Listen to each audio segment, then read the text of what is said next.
Kwa majina naitwa Kiberenge na ningependa kuongelea hii mambo ya cabinet reshuffle ambaye Rais Ruto amefanya. Tumeona Rais Ruto amefanya cabinet reshuffle, akachukua Duale akamtoa kwa environment akamweka kwa health, akachukua Debra Mlongo akamweka kwa environment, akatoa Muturi akaweka Geoffrey Ruko ambaye ni mbunge wa Mbeere North. Kwa hivyo ile kitu mimi nataka niseme, hii mambo ya cabinet reshuffle, Rais Ruto hata afanye cabinet reshuffle every week, hata afanye kila siku, there will be no delivery. Hakutakuwa na delivery yoyote, because you are reshuffling incompetent people, taking an incompetent person from one department, transferring him to the other. There will be no delivery, there will be no results. That one remains an incompetent person. Kama Debra Mlongo alikuwa incompetent kwa health, hawezi perform kwa agriculture. Kama Duale alikuwa incompetent kwa defense, akatolewa defense akawekwa environment, baada akakuwa incompetent, ametolewa environment amewekwa health. We have tried everything in this country under Dr. William Samoei Ruto. We have tried reshuffles.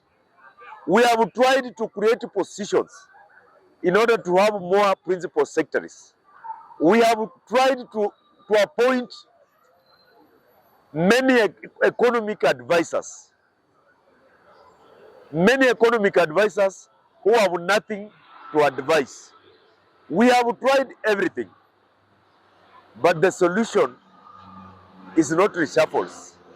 The solution is not cabinet reshuffles. The solution, the problem is Dr. William Samoei Ruto. President William Samoei Ruto is the problem, because if the president is incompetent, all the people he appoints will be incompetent. If the president has no idea, if the president has no technocrats from the private sector, vile Kibaki alifanya. Kibaki alienda kwa private sector, akachukua kina Martin Luko Odoro Otieno, akachukua Naikun from the private sector, people who helped Kibaki to revive the economy. So lazima Ruto awache kucheza siasa. As long as bado anacheza hii siasa anacheza, 2027 itafika, kama serikali yake ya Kenya Kwanza saa hizi inaitwa broad based, kama hiyo serikali haijadeliver anything, itakuwa tu stories. Na ona saa hizi rais anaenda kwa mlima. Rais anaenda kwa mlima, na ile kitu inampeleka kwa mlima si ati ni maendeleo. Anaenda kisiasa. Anaenda kisiasa kwa sababu mpaka wa leo hajaamini kwamba mlima ilimwacha. So anataka kujaribu kurudisha mlima. Na rais anaenda kutumia pesa za umma, pesa mingi, mamilioni. The president is going to spend millions of taxpayers' money to bribe people to attend his rallies, to buy MPs, to buy MCS. He is going to spend millions, not on building roads, not on building schools, not in the health sector, but he's going to use millions of our money, taxpayers' money, to bribe people to attend his rallies. So, watu wataenda kwa hizo rally. People will not refuse money, they will take the money. But the people have already made up their minds that Dr. Ruto cannot deliver. And as Raila said one time, and I want to quote Raila once, at one time Raila said, even if you give Ruto 100 years, he will deliver nothing. I'm quoting what Baba said, and me I trust Baba, everything he says. Even if you give Ruto 100 years, he will deliver nothing. And Baba said the truth. He said the truth. So, what I want to say that Kenyans, we shall suffer for the next 2 years as we wait for the 2027 election.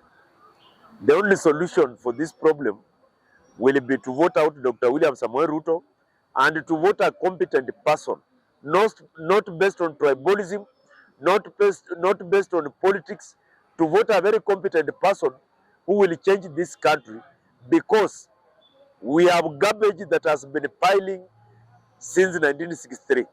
And this garbage, we have never get a president, we have never gotten a president who can sweep this garbage that has piled for over 60 years in this country.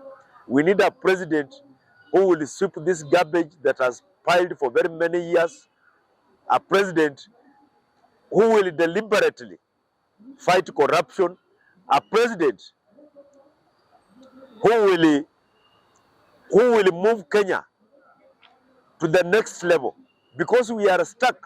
We are just in a cycle. We are not moving. If they say our economy is growing, there are no indicators to show that our economy is growing. If you ask them what shows that our economy is growing, wanakuambia bei ya unga imeteremuka. Our economy cannot be determined by only one item called unga.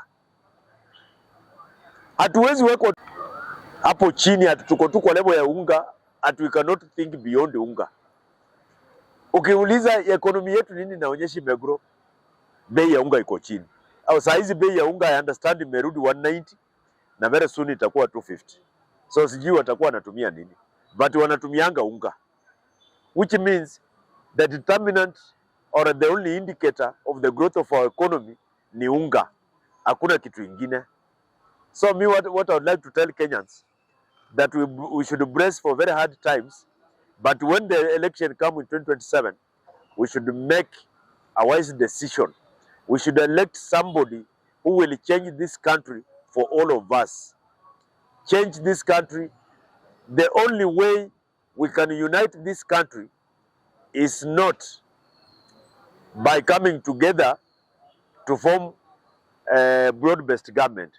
The only way we can unite this country is by improving healthcare services, by improving education, by improving agriculture, by improving food security, by creating employment.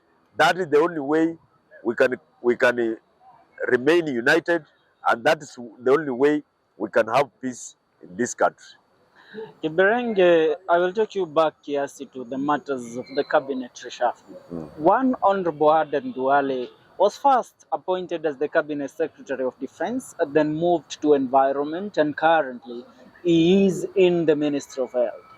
According to you, is Duale really qualified to be moved from this docket to this one, and from the other, which he has been, to now managing one of the most key sectors in our country, that is health, where we have Chief and SHA which are not working? And rumor had it before that a company that was linked to one Aden Duale called Convergence was among the 3 companies that won the tender of Chief back in the year 2024. What is your take on that? And do you think that the president trusts that Duale will bring back the healthcare system to its normalcy and make sure that Chief and SHA are working and Taifa Care is working, or this is just a wider and a bigger scheme to secure their interest?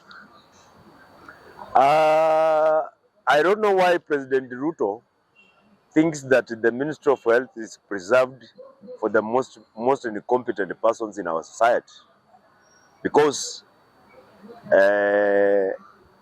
since he took over leadership of this country, we have never seen him appointing a competent person on merit to the Ministry of Health.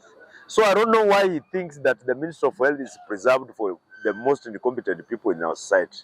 Because me, I can say Duale is one of the most incompetent CS in Kenya today. He's one of the most incompetent. And the reason Ruto fired the entire cabinet at the height of the Gen Z demonstration in June 2025 last year was because the entire cabinet was incompetent. But what the mistake he made, that he brought back some incompetent back into the cabinet. So As for me, my view is that appointing Duale to the Ministry of Health is the last nail in the health sector.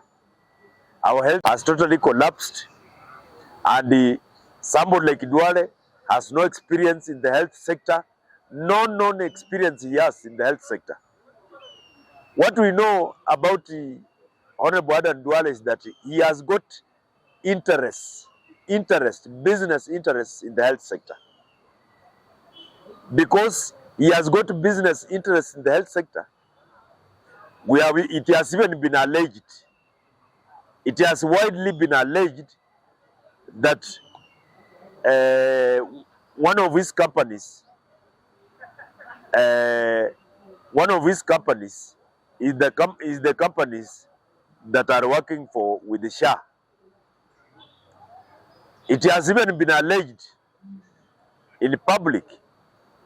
Allegations have been made that one of his companies has been exporting medicines, importing medicines and medical materials and supplying to the Ministry of Health. So it is alleged that Aden Duale has got interest in the health sector. So being appointed there is purely for business interests. For business interests. It is not for the interest of improving the health sector. It is for the interest, it is purely business interests. And Duale, I am sure, is going to the Ministry of Health only to do business. Now, apart from Duale, you have spoken also in regards to the Mount Kenya politics. Dogo tu nakupigia. You to the politics of the Mount Kenya region. Now, the president is going there at a time that the Mount Kenya region is so, and I mean, seems to want nothing to do with one Honorable President William Ruto. I shall compare this situation to the situation back, I think, in the year 1969, when the late president, former first president of the Republic of Kenya, Mzee Jomo Kenyatta, was very unpopular in the Nyanza region. And Kenyatta forced himself to go there and to see those people there, to speak with the people of Nyanza region. And that led to him being stoned and being heckled in Kisumu, which led him to declaring a certain state of emergency there and sending the military there to do some damage where a lot of people are alleged to have been killed. The president knows that the ground is very fragile for him in the Mount Kenya region. And something might happen in the Mount Kenya region. Could it be that the president is going there knowing that the worst might happen and that can lead to the alienation of the Mount Kenya region, or even having somebody to blame for him being heckled or being stoned in the Mount Kenya region? What I would like to say, first I would like to say, the President of the Republic of Kenya has got the right, or he has got the power to go anywhere he wants in this country. He cannot be prevented because he's the President of the Republic of Kenya. But there are situations that the President must avoid. There are situations that the President must avoid, like situations that are provocative, situations that might provoke some people, because you know the security of the President is very paramount. And if something happens and the security of the President is compromised, then it might cause a lot of damage to many people around that area. So there are situations that the President, in his own wisdom, must sometimes avoid. Like this history of Mount Kenya, I don't think it is good timing right now because of the hostile situation that is there. Although he has got the power to go everywhere in this country, wherever he chooses, he has got that power. But there are situations that he should prevent. Like touring Mulima right now, I think it is a situation that might bring some problem, because because within that hostility, some people might be provoked to compromise the security of the president, and that one will be very bad, not only for the president, it will be very bad for this country. Because we know that the people of Mulima, as we speak right now, they are very bitter. Not bitter because Rigathi Gachagua was impeached. Those people had already left Ruto even before Gachagua was impeached. They already left him. They are bitter because of the promises he made to them. He promised them heaven on earth. And instead of delivering to them heaven on earth, he has delivered hell to them. He has delivered hell. So those people are very bitter with the president. So according to me, history of Mount Kenya right now is not in good faith. The timing is not good. The president should have avoided it right now. And even if he goes and does that tour successfully, I don't think it has got any effect. It will not lead to Mount Kenya turning around to support him again, because one, there is nothing new he's going to tell them besides what he told them in 2022, because he gave them a million promises which he has not delivered on any. So which other new lie is he going to tell them so that they can turn and follow him? And ni kanisa gani president ataingia kwa mlima? Kwa sababu alishaingia kwa makanisa yote huko before 2022 akawadanganya, na hao watu wameona kweli jamaa alitudanganya na akaturusha. So ni kanisa gani mpya ataingia huko? Ni promises gani mpya anaenda kuwapatia? So his tour of Mount Kenya is inconsequential. It is insignificant. It has no effect. It will not give him any support in Mulima.